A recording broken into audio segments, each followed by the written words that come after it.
I want to talk about heckling, and I think heckling is part of stand-up comedy. I think it's because laughter is important. There's no show without the laughter, and the audience instinctively knows that we need them to do the crowd, to do the. Let me start this over. I think heckling is important because the audience knows instinctively they are part of the show. That's necessary for them to be. Tell us about heckling.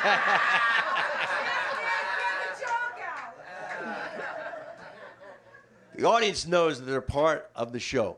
This happened in Cleveland. I was in a record store. I used to buy comedy albums, so I'd go search old record stores to find comedy albums. And I'd done a couple nights in Cleveland Comedy Club, and this black guy comes up to me. I never forget him. He had an afro. He had a pick in the afro. This is like 1981 or something like that. And he had an army coat on. And he walks up to me and says, "Hey, man, I saw you last night at the Comedy Club." I went, "Oh, yeah." He said, "You're funny." And before I could say anything else, he said, "But you need me to be funny." And he walked away. And I said, he's right. He's right. I'm not funny unless he says I'm funny, unless he laughs. So the audience knows they're part of the show, and instinctively they can become part of it. A lot of times I think they're heckling you not to challenge you, but just to see if you're there, if you're really there. Are you qualified to run this ship? Show me you're qualified. Deal with this heckle.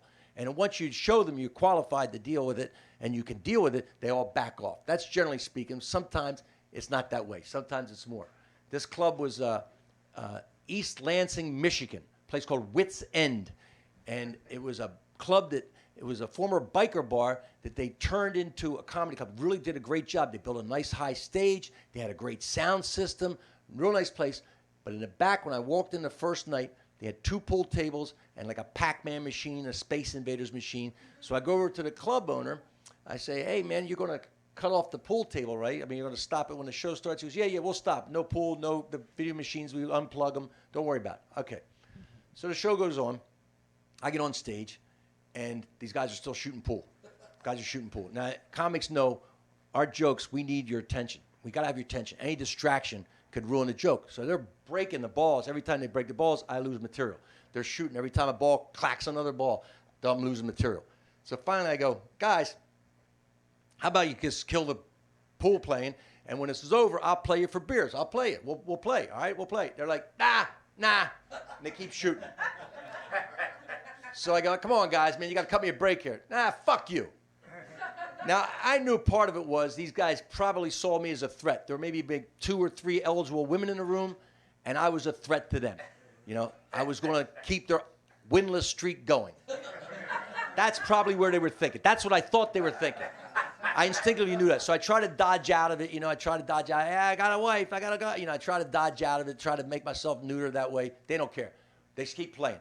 I said, "Guys, you got to," says, "Fuck you again." So I had, one of the guys was wearing an REO Speedwagon t-shirt. So I locked in on that. I said, "That REO Speedwagon band, that's a limp dick band, always will be a limp dick band. There'll be a limp dick band when they bury you in that limp dick t-shirt." Obviously, his brother was lead guitarist or something. He snapped. He throws down the cue stick, which was my first indication he really didn't know what he was doing, because he was going to rush the stage. "Bring the cue stick with you." So he rushes the stage. He rushes up the stage. Now the whole audience is going crazy. He rushes the stage. He comes up on the stage. As he's coming up, I'm an old wrestler. I just drag him, do an arm drag. I arm drag him. I get behind him. I start humping him. I'm doing like deliverance references, you know. The whole audience is laughing, but I forget we're in a fight because I didn't really think about it. He stands up. He clocks me. I clock him. Now we start fighting. We're a fist fighting on stage. I finally get the best of him, and I throw him off, and the bouncer finally comes around. They drag him out. The place is going crazy, man. Crazy. Then I turn to the audience. I had hair then. The hair's all messed up. My face is scuffed. My shirt's ripped. And I start trying to do my comedy. And they're like, "Nah, you're a crazy guy." Not like funny crazy, but dangerously crazy. So I go, all right, show's over, that kind of thing, you know. And the next night, the club owner told me, we're sold out, man. Word was out. Like, they're going to come in thinking, there's a fight. You get a little comedy, you get a little fight. It's a fantastic show. The club owner told me later what he found was he had a lease on the place, and the guys who were the previous owner, if he didn't make payment on the lease, they would get the place back, and they sent those guys in to disrupt the show. That's what it was. That's why he were acting that way. But really, the fun part to me was, years later, I'm hanging out with Robert Klein in the Atlanta Punchline, and I hadn't told that story because I was so embarrassed about losing my mind. I got so angry, I fought this guy, and I was never really telling this story, bragging about it. And I told Klein this story for whatever reason, and he goes, I can't believe it. He said, I did the same thing.